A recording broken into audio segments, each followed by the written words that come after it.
सूरत महानगरपालिका संचालित Suman high school number 6 इयत्ता 9वी विषय सामाजिक विज्ञान प्रकरण 15 जलप्रवाह प्रणाली। नमस्कार विद्यार्थी मित्रांनो, आज आपल्याला प्रकरण 15वे जलप्रवाह प्रणाली हे प्रकरण अभ्यासायचं आहे। मग जलप्रवाह प्रणाली म्हणजे काय हे आपण प्रथमतः बघूया। जलप्रवाह हा शब्द एका क्षेत्रातील नदी तंत्राच्या व्यवस्थित प्रणालीसाठी वापरला जातो। भारताचं भूपृष्ठ पाहता लक्षात येतं की एक मुख्य नदी आणि तिच्या उपनद्या वेगवेगळ्या दिशेने येऊन मिळत असतात। या ठिकाणी जर आपण म्हटलं तर एक मुख्य नदी वाहत असते आणि वेगवेगळ्या दिशेने अनेक उपनद्या या मुख्य नदीला येऊन मिळत असतात। काही वेळेस या नद्यांचं पाणी जलाशयाला मिळत असतं, समुद्राला मिळत असतं किंवा वाळवंटी प्रदेशाला मिळत असतं। अशा प्रकारे एक नदी तंत्र तयार होत असतं। एका नदी तंत्राद्वारे त्याचा प्रवाह ज्या प्रदेशातून पसार होत असतो त्यालाच नदी बेसिन किंवा प्रणाली असं म्हटलं जातं। जलविभाजन पर्वत किंवा पठार नद्यांच्या जलप्रवाहाला एक दुसऱ्यांपासून वेगळे करीत असतो, त्यांना जलविभाजक असं म्हटलं जातं।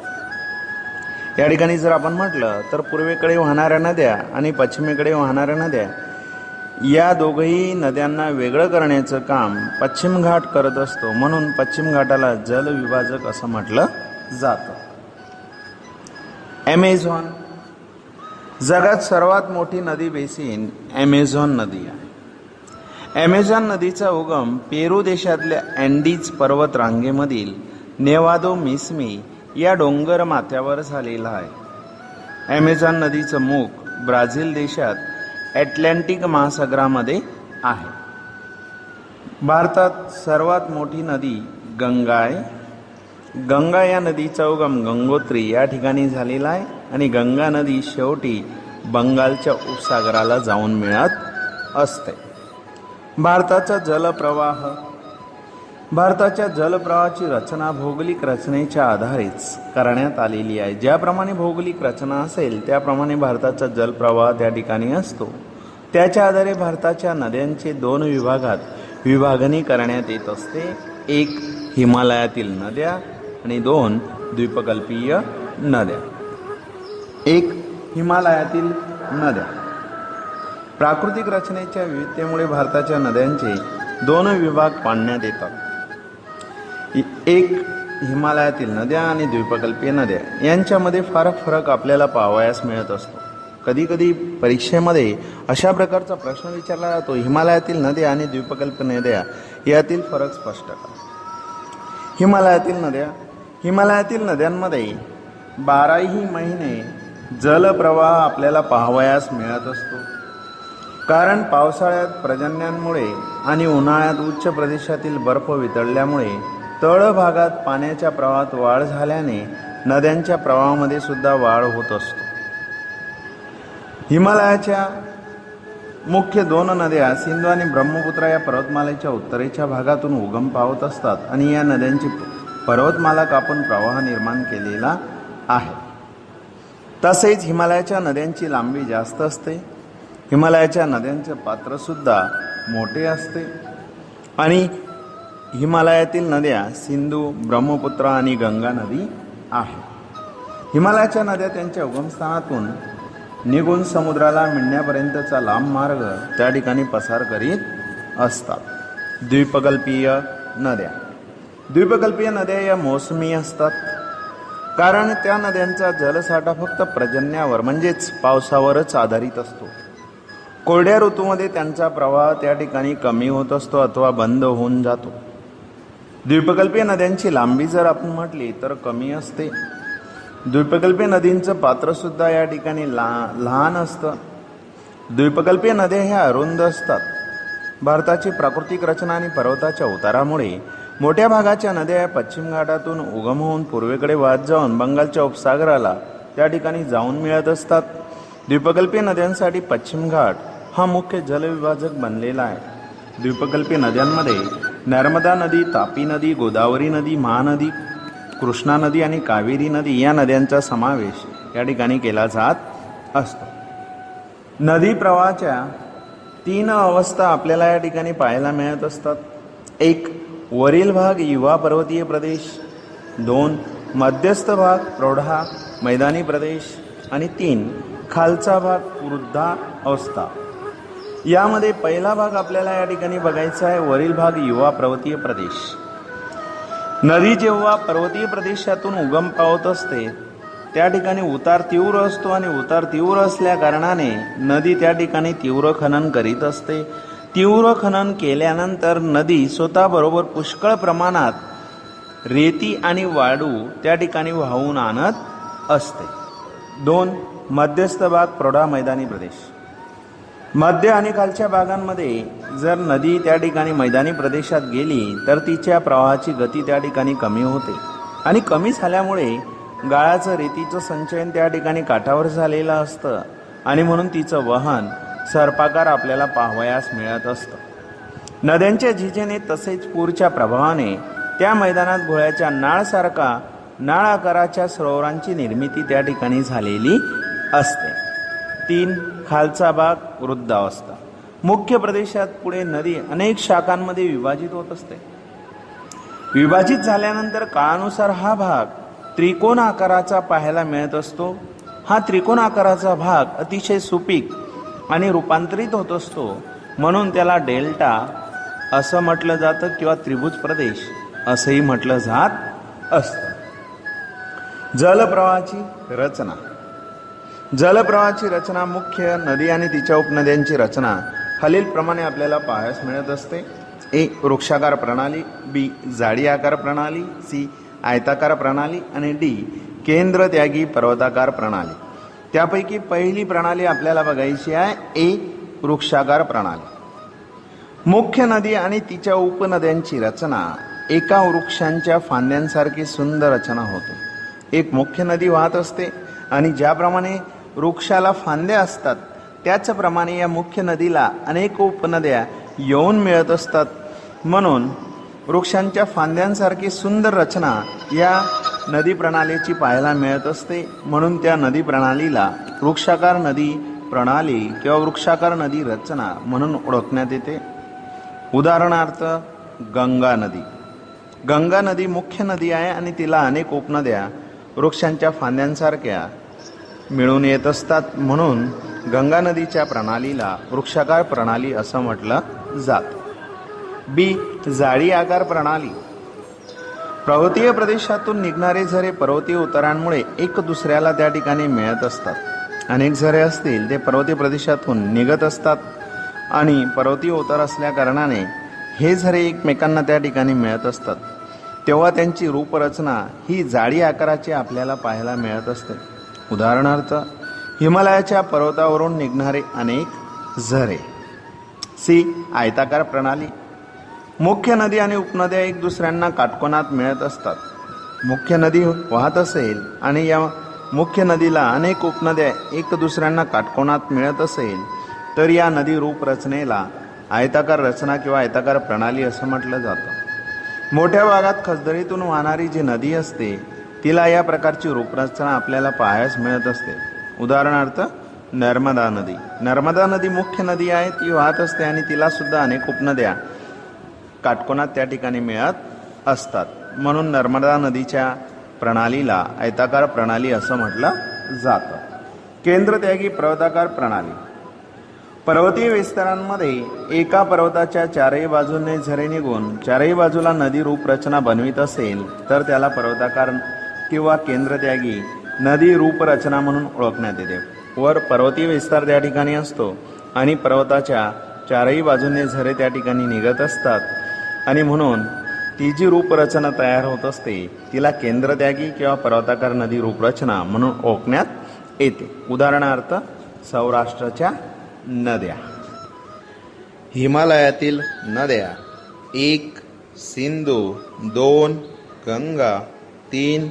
ब्रह्मपुत्रा. सिंधू नदी प्रणाली. सिंधू नदीचे उगमस्थान तिबेटमध्ये आलेल्या मानसरोवर जवळ आहे. प्रथम ती पश्चिमेला वाहत असते आणि पश्चिमेला वाहत जाऊन उत्तर पश्चिमेकडे गतिमान होत असते. अशा प्रकारे ती जम्मू काश्मीरच्या लडाख या जिल्ह्यामध्ये प्रवेश करत असते. या ठिकाणी दुर्गम सरोवराचे निर्माण या नदीने केलेले आहे. या ठिकाणीच तिला अनेक उपनद्यासुद्धा येऊन मिळत असतात, जसे की नुब्रा, शोक, हुंजा या नद्या या ठिकाणी येऊन मिळत असतात. सिंधू नदी पुढे वाहत जाऊन बलुचिस्तान आणि गिलगिट प्रदेशात वाहत असतात आणि तेथून पुढे पर्वतीय प्रदेशातून बाहेर निघत असतात. या ठिकाणी सिंधू नदीला अनेक उपनद्या येऊन मिळत असतात. त्यात झेलम, चिनाब, रावी, सतलज आणि बियास या नद्या येऊन मिळत असतात. या 5 नद्या पाकिस्तानच्या मिठानकोट या ठिकाणी सिंधू नदीला येऊन मिळत असतात. या सर्व नद्यांचा संयुक्त प्रवाह हा दक्षिणेकडे वाहत जाऊन शेवटी पाकिस्तानातून अरब सागराला मिळत असतो. ही नदी ज्यावेळेस मैदानी भागामध्ये प्रवेश करत असते त्यावेळेस ती संतपणे या ठिकाणी वाहत असते. सिंधू नदीचा बेसिनचा 3रा भाग भारताच्या पर्वतीय क्षेत्र जम्मू काश्मीरमध्ये आलेला आहे. सिंधू नदी प्रणाली. सिंधू नदीची लांबी 2900 किलोमीटर आहे. सिंधू नदीच्या पाण्याच्या वाटणीसाठी 1960 मध्ये पाकिस्तानसोबत विभागणी करार करण्यात आलेला होता. तसेच त्यानुसार जलसाठ्यातून भारत फक्त 20% पाण्याचाच उपयोग करू शकतो. सतलज, रावी आणि बियासच्या पाण्याच्या उपयोगाने, या 3 नद्यांच्या पाण्याच्या उपयोगाने पंजाब तसेच हरियाणा तसेच राजस्थान या 3ही राज्यांच्या दक्षिणी पश्चिम प्रदेशामध्ये शेती शक्य झालेली आहे. गंगा नदी प्रणाली. हिमालयाच्या गंगोत्रीमधून उगम पावणारी भगीरथी आणि अलकनंदा देवप्रयाग उत्तराखंड येथे परस्परांना मिळत असतात. तसेच पर्वतीय प्रदेश सोडून गंगा हरिद्वारच्या पुढे मैदानी प्रदेशामध्ये प्रवेश करत असते. हिमालयातून येणाऱ्या अनेक नद्या गंगा नदीला येऊन मिळत असतात. यामध्ये यमुना नदी असेल, घागरा नदी असेल, गंडक नदी असेल आणि कोसी नदी असेल, या मुख्य नद्या गंगा नदीच्या आहेत. हिमालयाच्या यमुनेत्रीतून या ठिकाणी यमुना या नदीचा उगम झालेला आहे. ही नदी गंगेच्या उजवीकडे वाहत जाऊन अलाहाबाद जवळ गंगा या नदीला मिसळून जाते. तसेच घागरा, गंडक, कोसी या मूळ नेपाळमध्ये आहेत. घागरा, गंडक, कोसी या नद्या मूळ नेपाळमध्ये आहेत. त्यामुळे उत्तरेच्या मैदानी प्रदेशात दरवर्षी पुराचा प्रकोप पाहावयास मिळत असतो. कित्येक प्रदेशात मोठ्या प्रमाणात जीवित मालहानी होत असते. तरीसुद्धा या नद्यांनी निर्माण केलेला सुपीक गाळाच्या मैदानातून भारत कृषी क्षेत्रात समृद्धी प्राप्त करू शकला आहे. द्वीपकल्पीय पठारातून उगम पावणाऱ्या काही नद्या, त्यात चंबळ तसेच बेतवा यमुनेला येऊन मिळत असतात आणि शोण नदी ही गंगा नदीला मिळत असते. या नद्या अर्धशुष्क प्रदेशातूनच उगम पावत असतात. या नद्यांची लांबी जर आपण म्हटली तर फार कमी असते आणि त्याचा जलसाठा सुद्धा मर्यादित आपल्याला पाहायला मिळत असतो. उत्तर तसेच दक्षिण दिशेतून मिळणाऱ्या नद्यांचा संयुक्त प्रवाह पुढे 2 भागांमध्ये विभाजन होतो. एक प्रवाह बांगलादेशमध्ये प्रवेश करत असतो. बांगलादेशमध्ये प्रवेश केल्यानंतर त्या ठिकाणी या नदीला पद्मा नावाने ओळखण्यात येते. दुसरा प्रवाह पश्चिम बंगालमध्ये प्रवेश करत असतो. त्या ठिकाणी भगीरथी हुगळी या नावाने ओळखण्यात येते. शेवटी हे दोन्ही प्रवाह बंगालच्या उपसागराला मिळत असतात. गंगेचा प्रवाह बांगलादेशात पद्मा या नावाने ओळखतात. तो ब्रह्मपुत्रा नदीच्या प्रवाहाबरोबर मिसळून जातो. त्यानंतर या दोन्ही संयुक्त प्रवाहाला मेघना या नावाने ओळखण्यात येते. गंगा आणि ब्रह्मपुत्रा नदीचा मुख त्रिभुज प्रदेश हा सर्वात जास्त रसाळ सुपीक प्रदेश आहे. त्याला सुंदरवन या नावाने ओळखण्यात येते. गंगेच्या त्रिभुज प्रदेशाला सुंदरवन इतक्यासाठी म्हणण्यात येते की येथे सुंदरी नावाचे वृक्षे पुष्कळ प्रमाणात असतात, म्हणून त्याला सुंदरवन असं म्हटलं जातं. भारताच्या संदर्भात सुंदरवन हा प्रदेश मॅंग्रोव्ह जंगलांसाठी अत्यंत प्रसिद्ध आहे. गंगा नदीची लांबी 2500 किमीपेक्षा जास्त आहे. अंबाला शहर गंगा आणि सिंधू नदीमधील जलविभाजकांचं काम त्या ठिकाणी करत असतात. अंबालापासून सुंदरवनपर्यंतची लांबी लगभग जर आपण म्हटलं तर 1800 किलोमीटर आहे. परंतु येथून या नदीचा उतार हा मंद स्वरूपाचा आहे.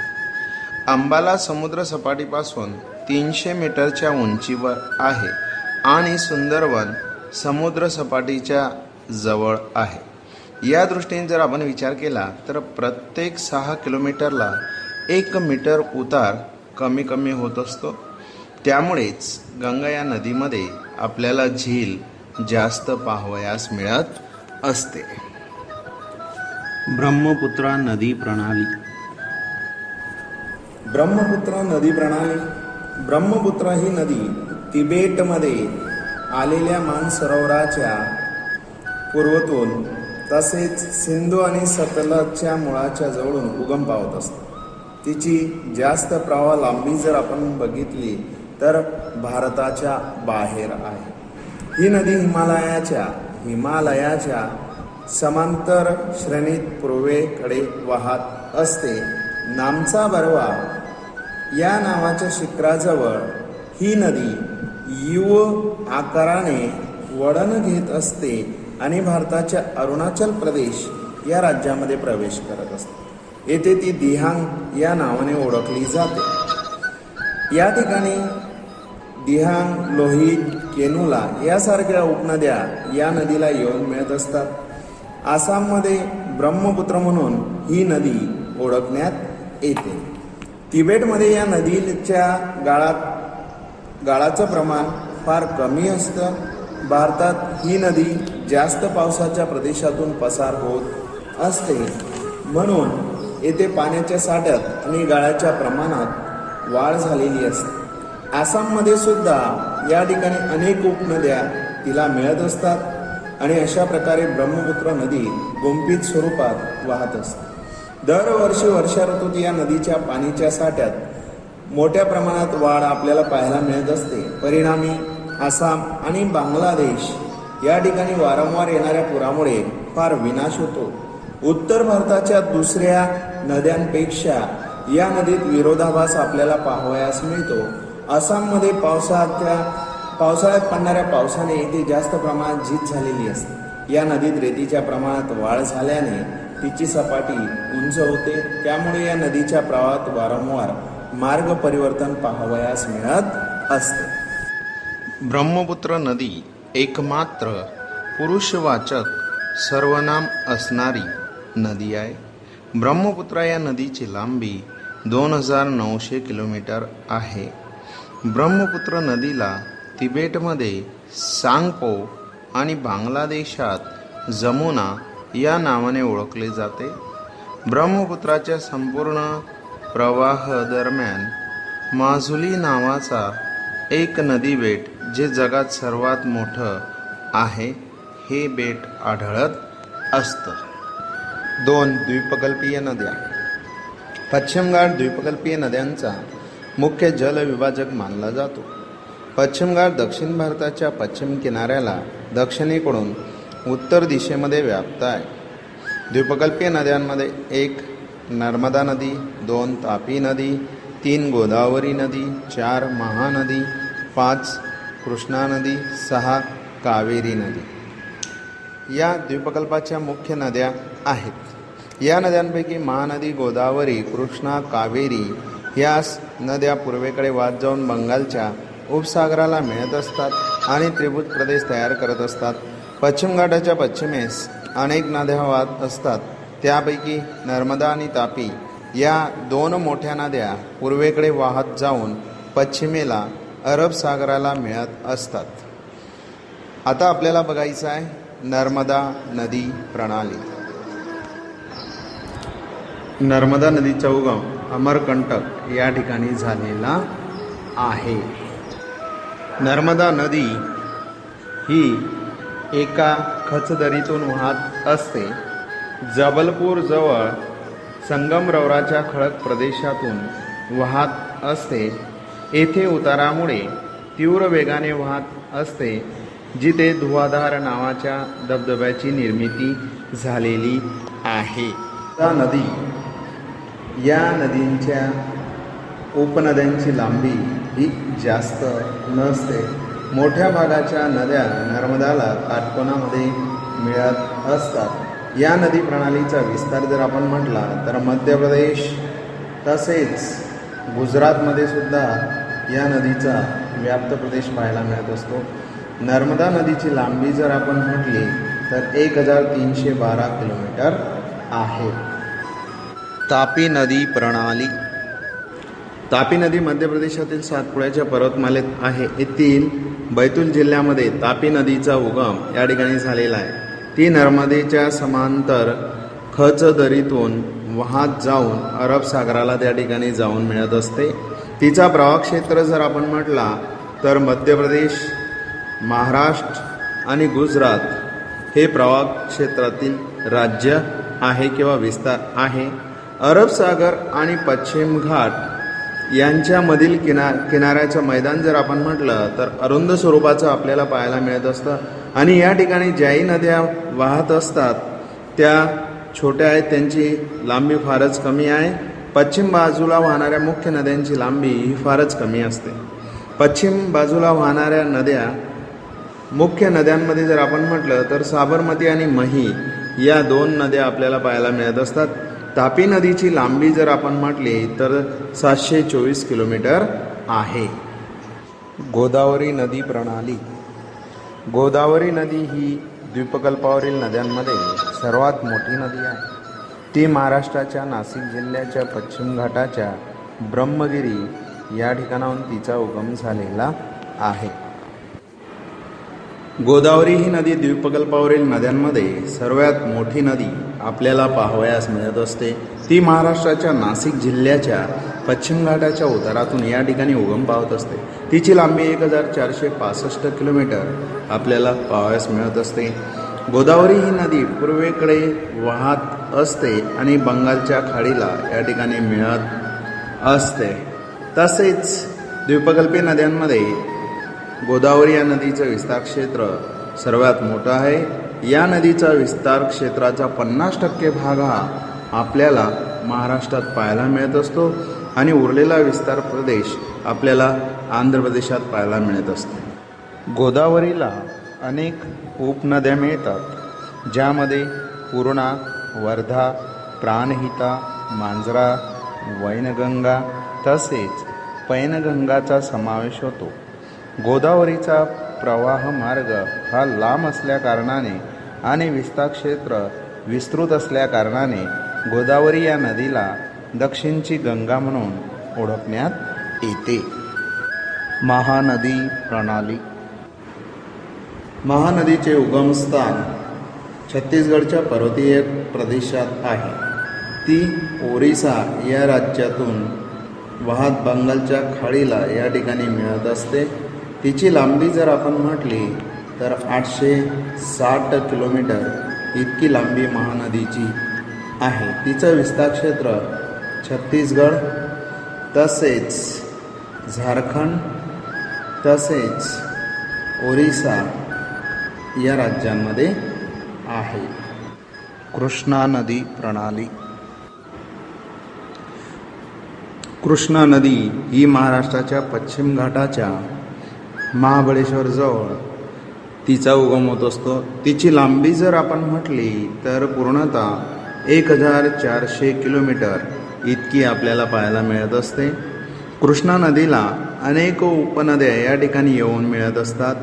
त्यामध्ये तुंगभद्रा असेल, तसेच कोयना, तसेच घाटप्रभा, मुसी आणि भीमा या अशा अनेक उपनद्या या ठिकाणी कृष्णा नदीला येऊन मिळत असतात.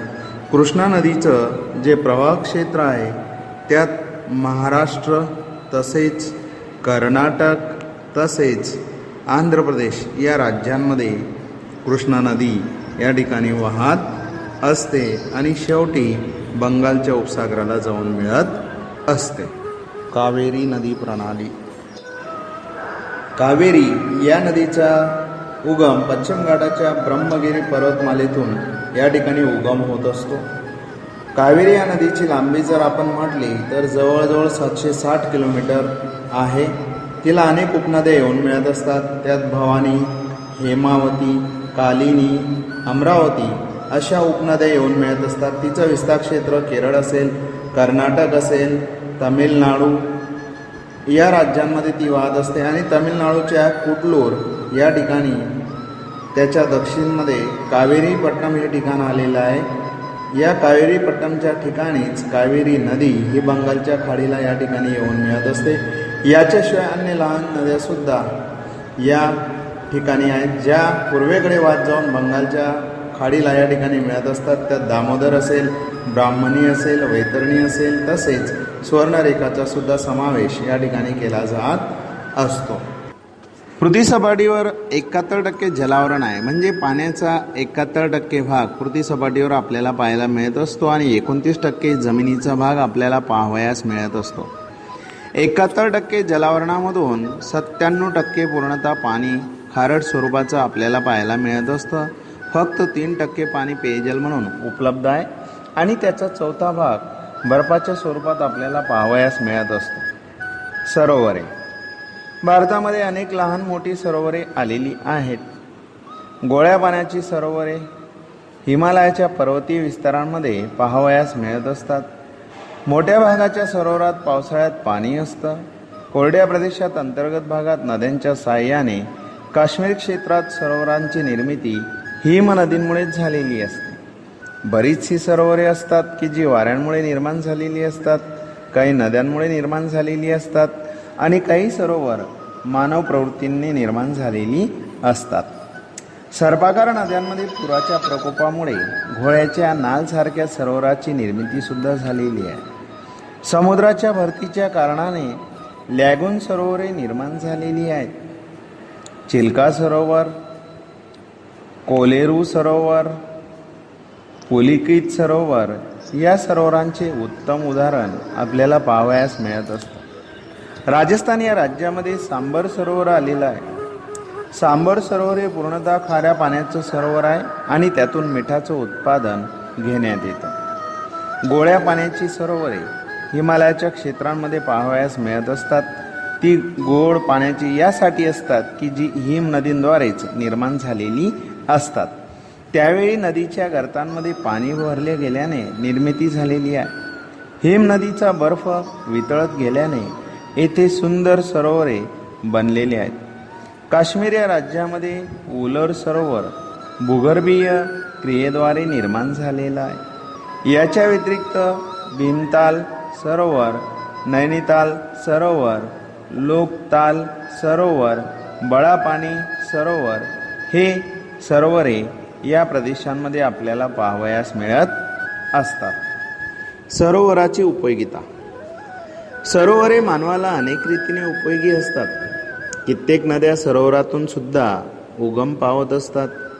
जिथे जास्त पाऊस पडतो त्या प्रदेशात आलेल्या सरोवरात जास्त प्रमाणात आपल्याला जलसंचय करू शकतो, पाहू शकतो. संचय केलेल्या पाण्याचा उपयोग हा शेतीसाठी खास केला जातो आणि त्याच्या व्यतिरिक्त अन्य उपयोगासाठी केला जात असतो. सरोवरात संग्रह केलेल्या पाण्याचा उपयोग दुष्काळी वेळीसुद्धा होऊ शकत असतो. मानवीद्वारा निर्मित नदीवर बांधण्यात आलेली कालवे, त्या अंतर्गत कित्येक सरोवरे जलविद्युत उत्पादनासाठी सुद्धा खूपच उपयोगी असतात. बरेच सरोवरे तर नैसर्गिक सौंदर्यात वाढ करीत असतात. परिणामी असे सरोवरे पर्यटक स्थळ म्हणून विकसित झालेली आहेत. सरोवरांमध्ये मत्स्य प्रवृत्ती सुद्धा केली जात असते आणि प्रवास स्थळ म्हणून सुद्धा महत्त्वाचे बनत आहे. नद्यांचे आर्थिक महत्त्व. मानवी इतिहासात नद्यांचं महत्त्व सर्वात जास्त राहिलेलं आहे. नद्यांचं पाणी नैसर्गिक साधन संपत्ती आहे, निसर्गाकडून मिळालेलं आहे. ते मानवाच्या बहुतांशी प्रवृत्तींसाठी अनिवार्य आहे. मनुष्याच्या ज्या काही आवश्यक प्रवृत्ती असतील त्यासाठी पाणी आवश्यक आहे. त्याने मानवाच्या प्राथमिक गरजासुद्धा या ठिकाणी पूर्ण केलेल्या आहेत. शेती आणि उद्योगांचा विकास नद्यांमुळेच झालेला आहे. प्राचीन संस्कृतीसुद्धा नद्यांचीच आभारी आहे. मोठ्या प्रमाणात मोठ्या शहरांच्या नदी किनाऱ्यावर विकास झालेला आहे. उदाहरणार्थ दिल्ली या शहराचा विकास यमुना या नदीवर झालेला आहे. कोलकाता या शहराचा विकास हुगळी या नदीवर झालेला आहे. अहमदाबाद या शहराचा विकास साबरमती नदीच्या काठावर झालेला आहे. बरोच या शहराचा विकास नर्मदा नदीच्या काठावर झालेला आहे आणि सुरत या शहराचा विकास तापी नदीच्या काठावर झालेला आहे. भारतसारख्या कृषीप्रधान देशाच्या कृषीच्या विकासासाठी नदी ही पाया मानण्यात येते. आधुनिक काळात तिच्या पाण्याचा नौका विहारासाठी होत असतो. नदी प्रदूषण. नदीच्या पाण्याचा उपयोग घरगुती शेती आणि औद्योगिक उत्पादन प्रवृत्तींमध्ये जास्त केला जात असतो. आपण नद्यांना लोकमाता म्हणत असतो, नद्यांना पवित्रसुद्धा मानत असतो, नद्यांचं त्या ठिकाणी पूजासुद्धा आपण करत असतो. तरीसुद्धा नद्यांमध्ये उद्योगांचं घाण पाणी सोडलं जातं. शहरांच्या गटारांचं पाणी शहराजवळ आलेल्या नदीत सोडण्यात येतं. याशिवाय शहरांचा कचरासुद्धा नदीच्या पाण्यांमध्ये टाकला जात असतो आणि परिणामी मानव ज्याला लोकमाता म्हणतो त्याच नदीचं पाणी प्रदूषित करीत असतो. अशा प्रकारे औद्योगिकीकरण आणि शहरीकरणाच्या परिणामाने जलप्रदूषणामध्ये सतत वाढ करीत असतो. नदीच्या पाण्याचं प्रदूषण ही आपली राष्ट्रीय समस्या निर्माण झालेली आहे. नदीचं पाणी दूषित होऊ नये यासाठी सुद्धा सरकार आता विशेष प्रकारचे प्रयत्न करीत आहे. या संदर्भात सरकारच्या कामगिरीसोबत लोकभागीदारी म्हणजे लोकांची भागीदारी किंवा लोकांचा सहभागसुद्धा तितकाच महत्त्वाचा ठरत असतो. जलप्रदूषण थांबवण्यासाठीचे उपाय. 1. जलप्रदूषण कमी करण्यासाठी कडक नियमांचं पालन केलं पाहिजे. जेही नियम केलेले असतील तर त्या नियमांचं पालन हे कडकपणे केलं पाहिजे. 2. राष्ट्रीय नदी संरक्षण योजना, नॅशनल रिव्हर कन्झर्वेशन प्रोजेक्ट यांच्याद्वारे जलशुद्धीकरण कार्यक्रमात अंमलात आणला पाहिजे. जे पाणी खराब असेल, घाण असेल तर त्या पाण्याचं सुद्धा शुद्धीकरण त्या ठिकाणी केलं पाहिजे. अशा कार्यक्रमांची अंमलबजावणीसुद्धा केली पाहिजे. 3. औद्योगिक एकम स्वतःचं घाण पाणी नद्यांमध्ये सोडणार नाही त्यासाठी कडक नियम बनविले पाहिजे. औद्योगिक एकम म्हणजे कारखाने वगैरे असतील तर यांच्यामधून जे काही घाण पाणी असतं ते नद्यांमध्ये सोडलं जातं, म्हणून ते नद्यांमध्ये सोडलं जाणार नाही यासाठी कडक नियमसुद्धा बनविले पाहिजे. त्यानंतर 4. औद्योगिक एकमाला स्वतःच्या उद्योगांद्वारे सोडण्यात येणाऱ्या रासायनिक पाण्यात असलेलं हानिकारक तत्व दूर केले पाहिजे. औद्योगिक एकम किंवा कारखाने असतील, औद्योगिक क्षेत्र असतील तर ते स्वतःच्या उद्योगाद्वारे जे काही घाण पाणी किंवा रासायनिक पाणी असेल ते त्या ठिकाणी सोडत असतात, परंतु ते सोडण्याच्या अगोदर त्यामध्ये हानिकारक तत्व असतील तर ते दूर केले पाहिजे. 5.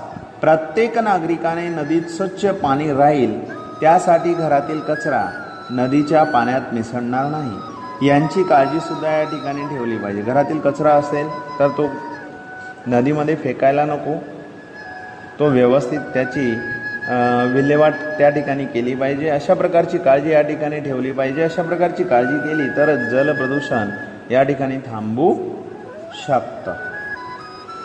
स्वाध्याय तुम्हाला तुमच्या स्वाध्याय पोथीमध्ये आणि नकाशा पोथीमध्ये करायचा आहे. धन्यवाद.